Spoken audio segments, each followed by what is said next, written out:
Home depot এটা হচ্ছে মানে ঘরের যাবতীয় যা যা আছে সব কিছু এখানের মধ্যে পাওয়া যায়। ফ্রিজ, কিচেনের জিনিস থেকে শুরু করে টাইলস থেকে শুরু করে সব কিছু।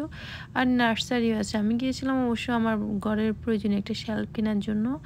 তো আমার কিন্তু আমার গাছপালার প্রতি একটু ভালোবাসা সবসময়। তো আমার ব্যালকনি আছে ছোট একটা, তো ওটার মধ্যে আমি একটু গাছপালা লাগাই। এখানে দেখতে আমার এত সুন্দর লাগে, মানে আমার কাছে এখানে আমি ঘুরে ঘুরে দেখছিলাম কি জিনিস নেওয়া যায়, কি জিনিস নেওয়া যায়, কয়েকটা জিনিস নিয়ে আসছে। আর গাছ এতই দাম, ওরে বাবারে!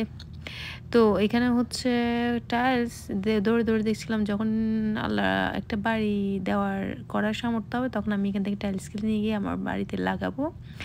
আমার কাছে টাইলস দেখতে অনেক ভালো লাগে। আর আমেরিকাতে বেশিরভাগ বাড়িগুলো উডেরই হয়, উড ফ্লোরের। তো এখানে হচ্ছে ফ্রিজ, এই সাইডে ফ্রিজ, স্টোভ, মানে কিচেনের সব কিছু যাবতীয়। আর এদিকে যেগুলো দেখা যাচ্ছে ওগুলো ঘরের মধ্যে যে কার্পেটগুলো থাকে না, যার যে কালারে পছন্দ হবে এখান থেকে কালার চয়েস করে মানে পছন্দ করে নিতে পারে আর কি। এই ফ্রিজটা আমার অনেক পছন্দ হয়েছে। তো আজকে ভিডিওটা এতটুকু, কেমন লাগলো জানাবেন। ধন্যবাদ।